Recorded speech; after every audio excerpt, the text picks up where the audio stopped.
ৰ'বা ৰ'বা মই চিৰিয়াছলি আজি অকণমান কথা ক'ম মই যি ক'ম ডাইৰেক্ট ক'ম লাইফৰ মোৰ ইম্পৰ্টেণ্ট কথা এটা ক'ম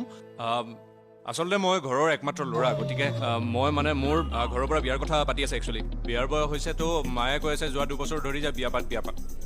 আৰু কি মই ঘৰৰ একমাত্ৰ ল'ৰা আৰু মই অকলে থাকোঁ আৰু মোৰ মাও অকলে থাকে গতিকে মাক এজনী বোৱাৰী লাগিব অঁ আৰু সেই সৌভাগ্যৱতী তুমি মই অলৰেডি সোধপোছ কৰিছোঁ আৰু গম পাইছোঁ যে তোমাৰ কোনো বয়ফ্ৰেণ্ড গাৰ্লফ্ৰেণ্ড নহয়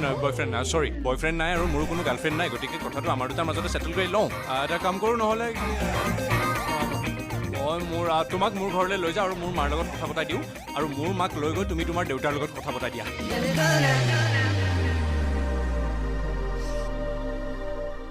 চাওক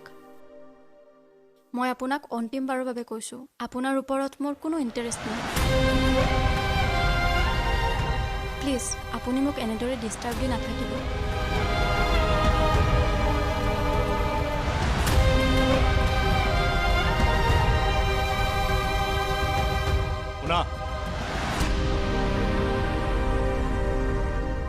তেতিয়াহ'লেতো তোমাৰ কোনো প্ৰেমিক নাই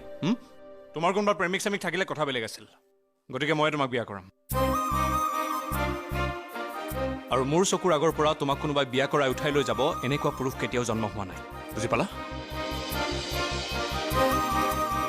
শুনা মই ভাল মানুহ নহ'ব পাৰোঁ কিন্তু মোৰ সমান মৰম তোমাক কোনেও দিব নোৱাৰে বুজিলা যোৱা